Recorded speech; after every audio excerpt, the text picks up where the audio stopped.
Hey everyone, Dylan here, and welcome back, me! Woo!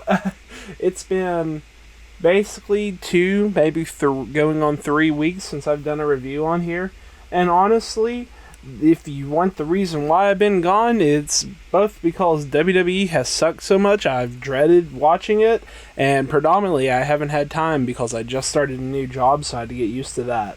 So, knock on wood, I should be used to my new job, and videos should go back on their normal routine, with the exception of Rampage now will be on Fridays, or Saturdays, I should say.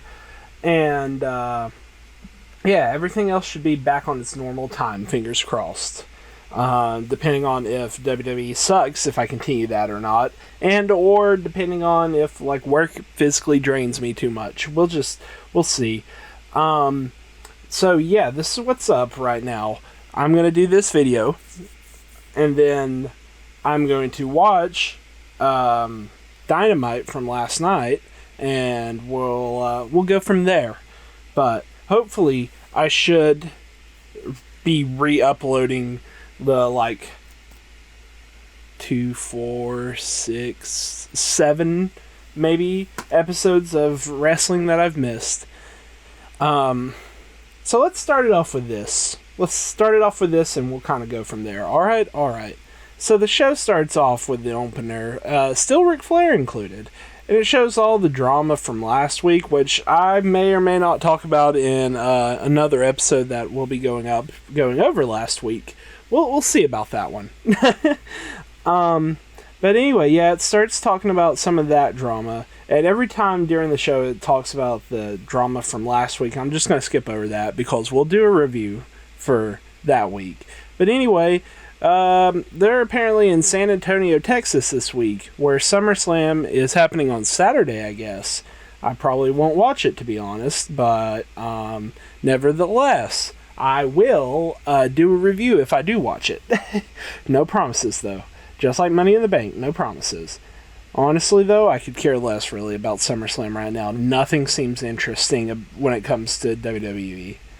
Alrighty, anyways, a skinny and very tatted up EC3, oh wait, no, sorry, I meant Randy Orton, comes out, and for our commentary team, Jimmy Smith, Byron Saxton, and Corey Graves is on it. They pan to that for some reason.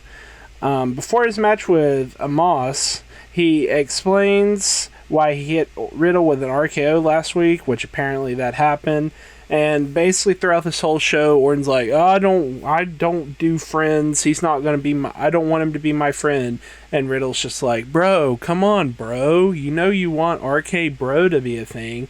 And they kind of tease Orton being like, you know you're right. But AJ cuts him off and does this very hillish promo and is like, man, you guys suck. According to what I read online, this is the exact same promo he said last week. So cool. Good to know I didn't miss anything.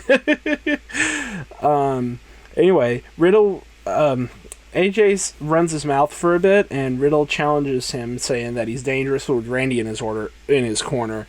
And when he says that, Orton kind of looks at him and he's like, what? I never said I'd be in your corner. So we tease that as we go to the commercial. We come back, the Riddle and AJ match is made official, and during this whole match, shocker, Randy Orton walks away, and this whole match kind of happens, and throughout it, for the first 5 minutes, they keep on panning to Orton because he's kind of teasing, will I, won't I situation. Anyway, left leg of Riddle gets targeted throughout the match, and the match, I'll be honest, I kind of skimmed through this Raw because it's kind of predictable. But I went it went through, if I can speak, 2 ad breaks. And Riddle literally loses by being distracted by Amos, but Amos didn't even do anything. Riddle just looks at him and he's like, whoa, bro. Anyway, Riddle's on the top rope, and AJ takes him off the top rope and gives him a Styles Clash for the win. And then we get a replay of what happened in the women's division last week, which again, won't spoil, we'll talk about that eventually. And then a promo for Nikki ASH. I wanted to say H there, but I'm not British. Anyway, she does a promo for her match against Rhea coming up. I think that's what happened. She gave a promo, the cliche baby face, don't give up, believe in your dreams. It's a good promo. It's just so predictable stuff. Like, Nikki ASH does a good job at delivering what crap creative has given her. And this character's nice, but it's kind of, with all due respect, it's kind of not being booked right, you know. Anyway, she also says that she can beat Rhea and will still be champ after Saturday. Then her music hits, and they cut to the match coming up right after this ad. Alright, we come back, and it shows a San Antonio sports team, and a sports person apparently won gold in the Olympics. Cool. Congrats to said person. Then they show a replay of earlier with Riddle saying how sad he is. Or, sorry, they show a replay and then it cuts to Riddle saying how sad he is that Randy left him. And then we actually have the match we're supposed to have between Rhea and Nikki. I almost said, like, Nickel and Nikki combined together. But I caught myself because that sounded weird. Anyway, Rhea and Nikki... I almost did it again, see? Rhea and Nikki have a match when Charlotte comes out just to watch them, and she gets on commentary. And the match, I guess, lasts through 2 ad breaks, I think. And Rhea ends up winning with a Riptide. Then Charlotte runs in, and Nikki and Rhea both beat the crap out of Charlotte. And Charlotte just leaves. They throw her out. And then we transition to what happened between Jinder and Drew. Same story as always. Then we cut back to Jinder talking to Shanky and Veer and tells them that tonight they'll take out Drew and take away his sword. But really, who honestly believes that that'll happen? They've been jobbed out for the past X amount of weeks. Why would Drew lose to them now? Anyway, Drew comes out and we go immediately to an ad. We come back to a Lashley video promo for later on tonight with him and Goldberg just talking. And then MVP gives a promo about literally them talking later on tonight. I wish they could just focus on something.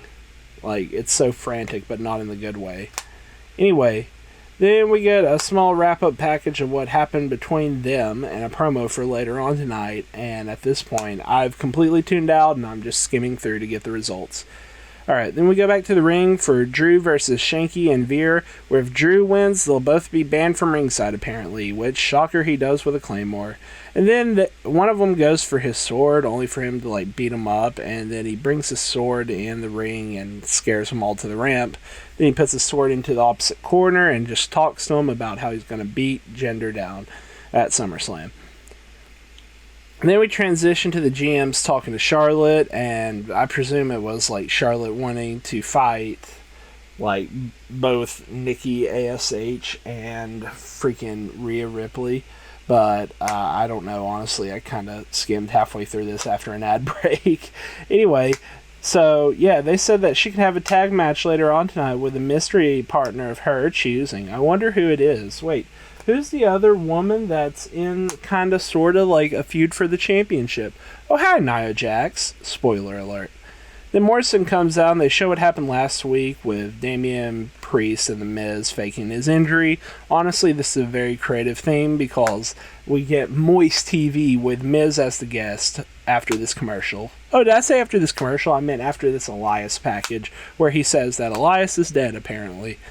Alright, then we actually go to Morrison, welcome everybody to Moist TV. He asks Miz to come down, and they talk about random stuff until, like, Morrison drops it on him. You know, that thing that they do where it's like, oh, hey, who's the best at blah, blah, blah? I am correct. And that gimmick they do. They did that for, like, 2 or 3, and then Morrison just looks at him, he's like, well, why did you fake your injury? And it gets all dramatic and stuff, even though it's kind of not. Then they kind of bicker back and forth for a bit, and then Priest comes out and talks about his match coming up. And then The Miz says that Saturday's WrestleMania, apparently. I kind of missed that. Miz, that, sorry. Anyway, they're kind of like sprinkling in the seeds for a Miz and Morrison breakup, because Morrison slips up that he was medically cleared like 2 weeks ago. And then Morrison, getting revenge on this, lays a challenge down for Miz versus Priest, and Priest shoves Miz into the pool as we set up for the match after the break. Come back and Miz says he doesn't want to fight Priest. Sheamus comes out to talk on commentary, and at the start of the match, Miz tries to get help from Sheamus, but Sheamus just kind of ignores him. So the whole match goes like when Damian Priest has an advantage, Miz does like the coward heel thing, trying to fake an injury still, but then he's also doing stuff like moves up top and like drop kicks and the yes kicks or the it kicks, I guess, and stuff that's obvious his knee injury, I believe that's what it was, is healed. Anyway, he tries to reach for the dripstick from John Morrison, but John doesn't give it to him and walks away.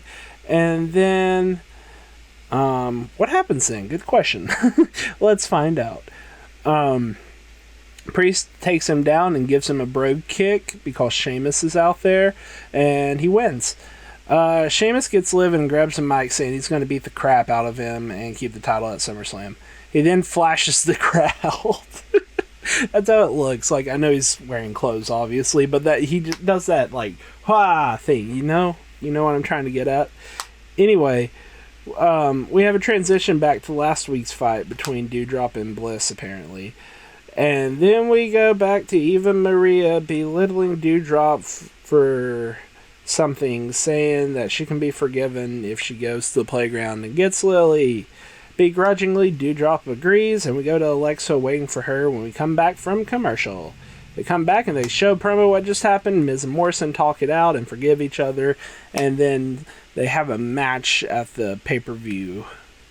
I think that's what's happening. No, they have something going on at the pay-per-view because they're like talking it out, like, oh, it's going to be the coolest thing ever, whatever they're doing. Anyway,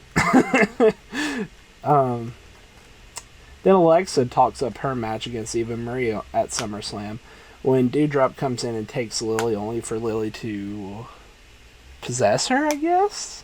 I don't know what happens. This show sucks. Alright, anyways, we go to another Mason T-Bar / Mansoor and Ali match.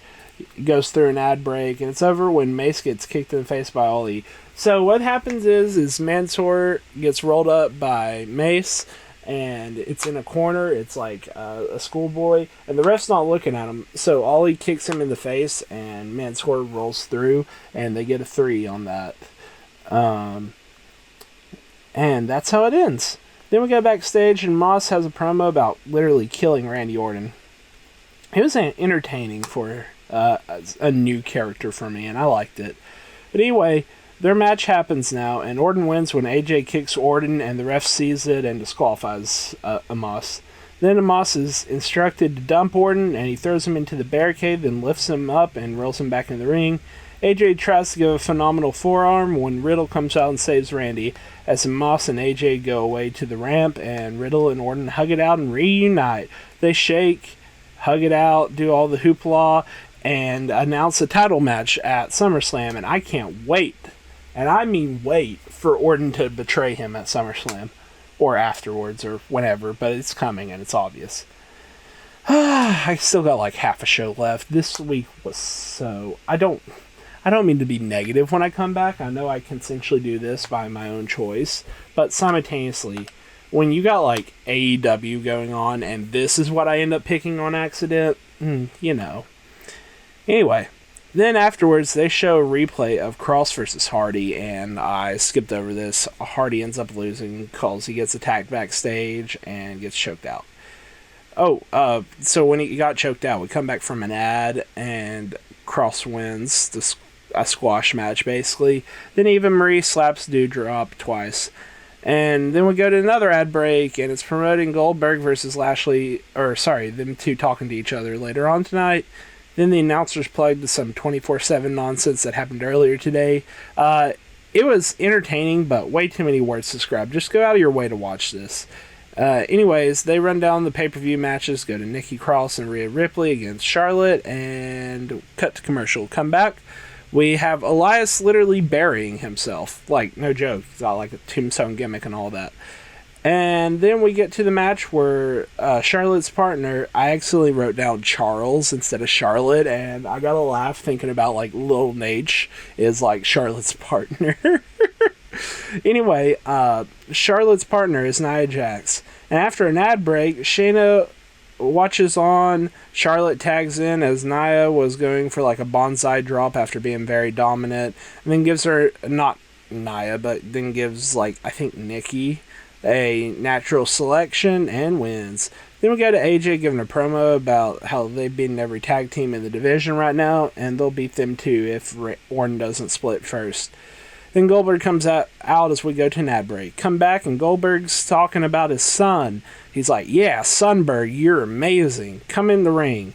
And then Lashley cuts him off. MVP talks about how great Goldberg was, but he realized that he needed to step up when he looked into Lashley's eyes a couple weeks ago.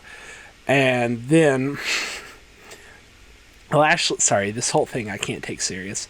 And then Lashley says to Goldberg's face that he's going to end his career at SummerSlam. And Goldberg says, that's bullshit! And then they drop their mics, they have a stare down until Goldberg spears the champ and pulls his son out of the crowd and leaves. So we get a replay of literally what just happened, fade to black, the show's fucking over with. This possibly is the shortest review I've had to do. How long is this? I'm going to look. It's 16 minutes. Wow. It really felt like 5 minutes. Okay. Not in a good way either. It felt dragged out. I would give this show like 0 out of 10 if I did ratings. And maybe it's just because like I'm 3 days late and I'm bitter about that. But as of right here, right now, this is one of the worst Raws I've watched. And I've watched some garbage Raws. With that being said, this one in particular, absolutely, I don't know what it is about it. Maybe it's just because creative sucks, but it did not feel like a correct go home. Like, you're trying to sell people on buying your pay-per-view or buying the Peacock / WWE Network subscription service. You're trying to sell them on that by giving them what I just described in 16 minutes over 2 hours. And trust me, the little bit I described over 16 minutes, way more entertaining than the 2 hours worth they gave you. Alright, I'm going to quit this rant. I just wanted to say at the beginning, I'm back. Today is, Thursday? So yes, if I have enough time today, there should be an AEW review, which, by the way, you will hear me in a way more pleasant mood on that. But there should be an AEW review up today. If not, I'll see you guys Saturday for Rampage and SmackDown review.